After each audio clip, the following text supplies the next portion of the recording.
Ένα υπέροχο θέμα, κοίηση υψηλού κινδύνου. Και έχουμε μαζί μας τον λατρεμένο γιατρό μας Θεόδωρο Λιακάκο, μευτήρα και γυναικολόγο του αγαπημένου νοσοκομείου και μευτηρίου Μητέρα. Καλημέρα.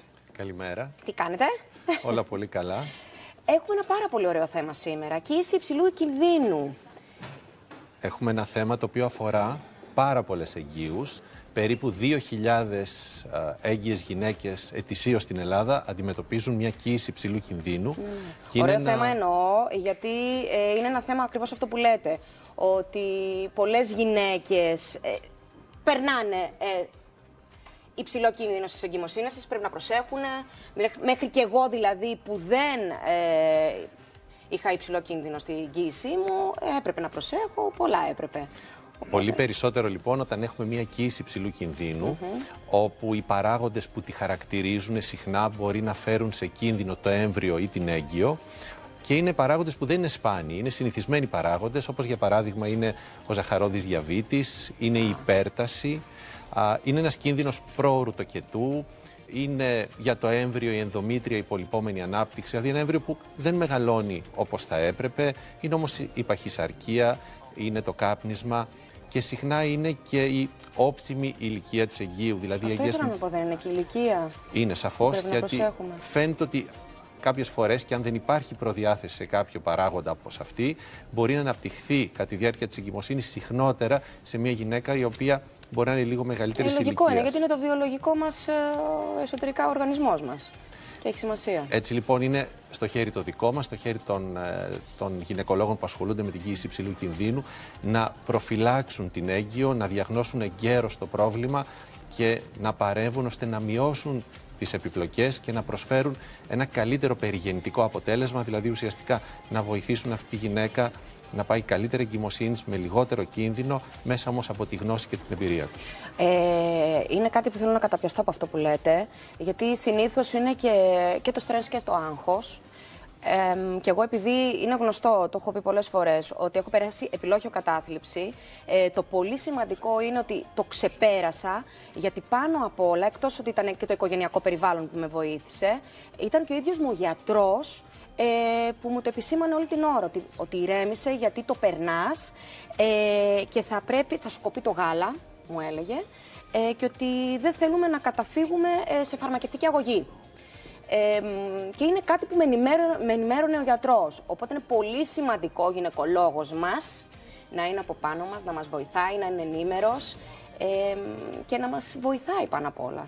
Ο ρόλος του είναι πάρα πολύ σημαντικός, γιατί είναι η έγκυρη ουσιαστικά διάγνωση σε οποιοδήποτε θέμα και η έγκυρη παρέμβαση. Αυτό ουσιαστικά θα βοηθήσει πάρα πολύ την έγκυο ή τη λεχοΐδα μετά, ώστε να αντιμετωπίσει το οποιοδήποτε πρόβλημα και να σταθεί πολύ καλύτερα και για τον ίδιο της τον εαυτό, αλλά και για το μωρό της. Ναι, όχι, είναι δηλαδή, εμένα με βοήθησε πάρα πολύ ο γιατρός μου και αυτό.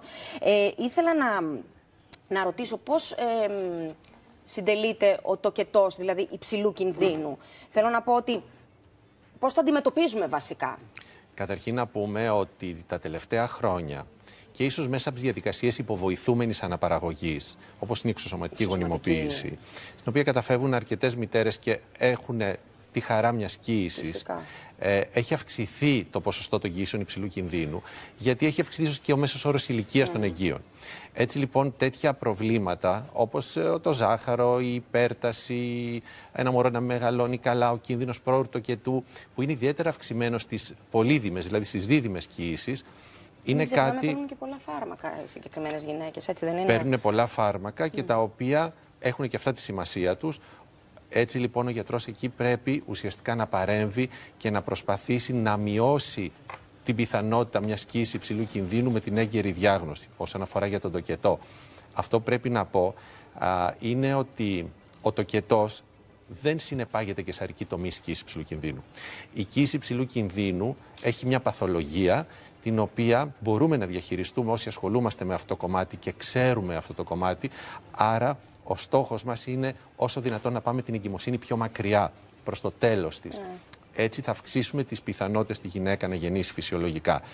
Σημαντικό είναι να γνωρίζουμε ότι μία κοίηση υψηλού κινδύνου, αν απειλεί τη ζωή της μητέρας ή του μωρού, εκεί θα πρέπει να καταλήξει σε μια καισαρική τομή, γιατί δεν έχουμε το χρόνο να αντιδράσουμε. Και εγώ καισαρική έχω κάνει, όλα καλά. Όμως πρέπει να ξέρουμε από την άλλη ότι σε μια γυναίκα με παθολογία είναι πολύ πιο σημαντικό να προσπαθήσουμε να γεννήσει φυσιολογικά, γιατί σκεφτείτε να υπάρχει μια παθολογία, να υπάρχει ζάχαρο, να υπάρχει υπέρταση, μια πιο ήπια προεκλαμψία που μας δίνει το χρόνο και να επιπροσθέσουμε σε αυτό ένα χειρουργείο όπως η καισαρική τομή.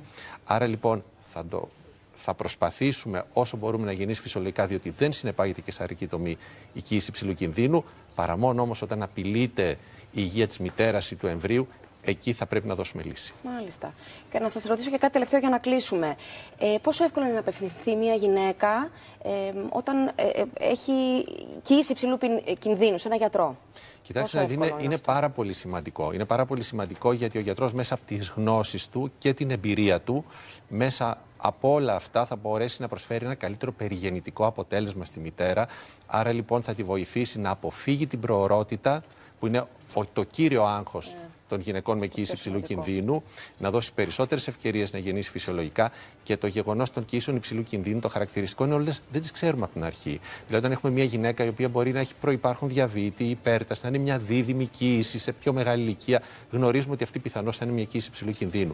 Μπορεί όμως κατά τη διάρκεια της εγκυμοσύνης να προκύψει κάποια ανεπάρκεια τραχύλου και να αντιθέσει, για παράδειγμα, σε ένα κίνδυνο προορτοκετού. Μπορεί κατά τη διάρκεια της εγκυμοσύνης να κάνει υπέρταση, ζάχαρο. Άρα είναι πολύ σημαντικό ο γιατρός να ξέρει να τα διαχειριστεί σωστά, με στόχο το καλύτερο περιγεννητικό αποτέλεσμα για τη μητέρα. Ευχαριστούμε πάρα πολύ. Υπέροχο θέμα. Υπέροχο.